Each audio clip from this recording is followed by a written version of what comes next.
Dangote has shown that successive governments, and I'm not talking about just the civilian administrations now, including the military era, successive governments, straight from probably the 80s or the 90s up until now, we're watching as our 4 state-owned refineries went into comatose. So that a single private individual citizen with interest in profiting as a businessman has shown that it is possible to build a refinery from scratch, and operationalize it. What successive governments have failed to do, and it's an indictment on government across. I mean the federal government this time around, from the civilian to the military and back to the civilian regime. And don't forget that these refineries that have gone into comatose have been gulping billions of, not naira, dollars, in what we call turnaround maintenance and all of that. They have staff who draw salaries and emoluments every month. They have retirees who are on pension, even as we speak, for doing nothing. And a private individual has come in to build his own, to fill in the gap. Now, come to the case of PENGASSAN. 2 wrongs don't make it right. 2 truths can coexist. When I read that story, first and foremost, Nigerian workers, either in the public or the private sector, have the right to freely associate, so they can join any union. However, they cannot be forced. Just as they can join, they can decide not to join. So on that premise, whether it is true, anyway, it is allegedly that 800 or more were laid off for joining a union. If that is to be true, then Dangote, and I'm not speaking about Dangote, Aliko Dangote as a person, I'm speaking about Dangote as a brand. Dangote Refinery is wrong. You cannot victimize workers for joining a union. I apologize for cutting you short now, but this statement you've just made, can it be substantiated with, can it be backed by the law? Of course. That a private organization actually has the right, unless it is explicitly stated in their contracts, that you cannot join a union. And that is why it is very important for Nigerians too. When you take up any job, your letter of employment, your offer of employment, you should read the fine details. If it is not comfortable for you, you walk away. So unless it is explicitly stated in their contract, their contract of engagement, that they cannot join any union. Now, if it is not stated there, and they are fired or they've been asked for joining a union, the Dangote Refinery is wrong. That's on the one part. You know, I said 2 truths can coexist. However, PENGASSAN, unionism in this country, over the years, I've had the habit of declaring strike. And strike action should be the last resort. There should have been consultations and dialogue, you know, over a period of time before you resort. The last card should be declaring an industrial action or a strike. Do you get my point? So for that, PENGASSAN also should also look at who is going to be at the brunt. Fine, Dangote might lose some form of revenue as a businessman. However, you and I, commoners, who depend on these petroleum products to drive our economic activities, logistics, and every other form of economic activity that depends on this product, are at the receiving end of this squabble. So therefore, PENGASSAN should also reconsider their move. You cannot be fighting for 800 plus and subject over 200 million to misery. It does not augur well, at least in my own opinion. So I believe the federal government can come in, mediate, and find a middle ground for them. Also, you know, in our laws, there is there is this clause in our labor laws for local content.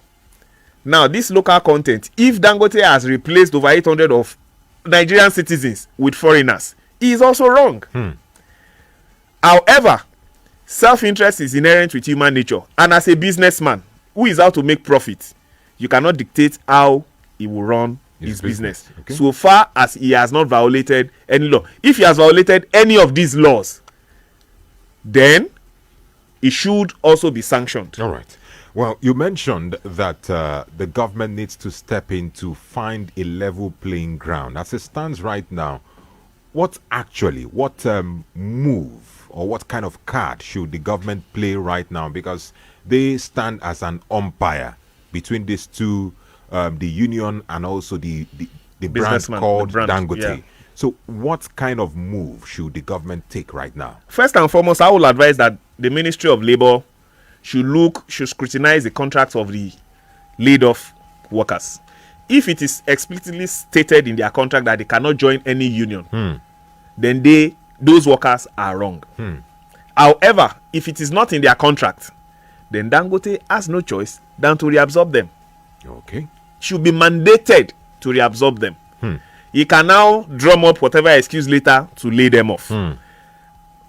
That is the first step I think the government should do. Okay. And then, as a regulator, the Ministry of Labour, we should tweak our labor laws in such a way that businesses, brands, do not take uncommon advantage of Nigerians in the future.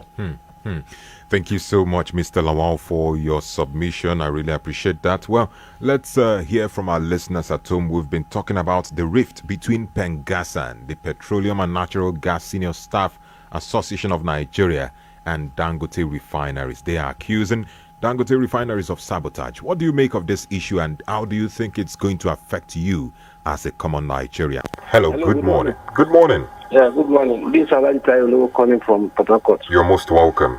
You see, let us be sincere with ourselves, and it is better the government do the needful on time. This PENGASSAN, they are always out to frustrate Dangote. Any Nigeria today who is not supporting Dangote is an enemy of this country. If they are talking of monopoly, let other people come out now and establish a refinery. We have them plenty in Nigeria who have money. Then they should also establish a refinery. You see, people are feeling fat on the road in the oil sector, and that is why they will keep on opposing Dangote. Let me tell you, let me shock you.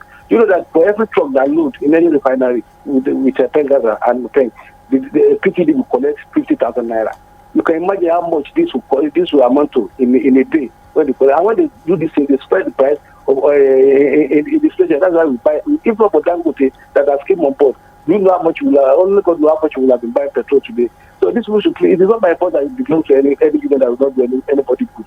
We have the National Union of Road Workers, the like of GUO, Young Sango. They don't belong to all this union.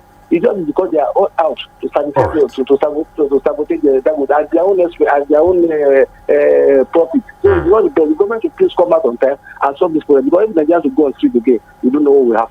Thank you so much, Alhaji Tayo, all the way from Port Harcourt. Keep your comments and your calls coming in. Good morning, Nedu and our guest. Many of us had thought that the coming of Dangote refineries would be a blessing to Nigeria and Nigerians, but the enormous monopolistic power he is now wielding portends danger. On the other hand, is there anything to show that PENGASSAN is fighting a good cause for Nigerians? If an individual can put in place the type of refinery Dangote has, why can't Nigeria do same? All governments after Gowon's era must explain to Nigerians why we are where we are. Why should Dangote products be cheaper in other countries than here in Nigeria? Yes, this is actually one of the clamors by many individuals, the monopolistic tendencies. Yeah, that's another angle of Dangote. That's another angle. But he is the only one who came out boldly to establish a refinery where the government neglected its own. Exactly. That you can from my opening statement, I said it that the establishment of that refinery is both a blessing and in my honest opinion is also a curse. Yeah. Because it shows, it indicts previous and the present government that what the state was able to look on as our 4 refineries went into comatose. Yeah. It's unforgivable. It's a treasonable offense, in my own opinion. Because if those 4 refineries are on ground, there will be no impetus for Dangote to go into establishing a refinery. And even if he decides to do that, it is an addition to what we have on ground. Then there will be plethora of choices for Nigerians to pick from. However, as it is now, with this strike by PENGASSAN, Nigerians are going to be on the receiving end. And that's where it bothers me. And that's where it should bother every patriotic Nigerian. Because PENGASSAN themselves have said it, they have a penchant for bringing the country to a halt. Kudos to government. Over the last decade, we've somewhat abolished long queues, fuel scarcity. And with this strike, if it is not nipped in the bud as soon as possible, we are going back to those days again. And I dread it. Well. Talking about, still talking about Dangote's monopolistic tendencies, I feel the government has created a level playing ground by, in the Petroleum Industry Act, by giving out licenses. There are modular refineries, licenses for modular refineries that elites, those who have the resources capital, and the capital, the resources can engage in. And I feel many Nigerians should start looking this way. And it's surprising people are not taking it up. Sincerely. It's surprising that people are not taking it up. Well, let's take more reactions. 09136556952. Hello, good morning. Good morning. From Nigerian. You're welcome. Yes, God bless you, Nedu. Thank you. What happened is that Nigeria, PENGASSAN, I'm calling on you. Where were you, soldiers, when NNPC did not work? Do you strike? NNPC is not working. Look at Dangote. You're supposed to know that this man is ignorant. They are fighting because they say that Dangote brought some wagons that they will lose their job. They are just very clear. Others say that they let something 800 people. No, they are not fighting for us, yo. Fantasy, go back to work. All right.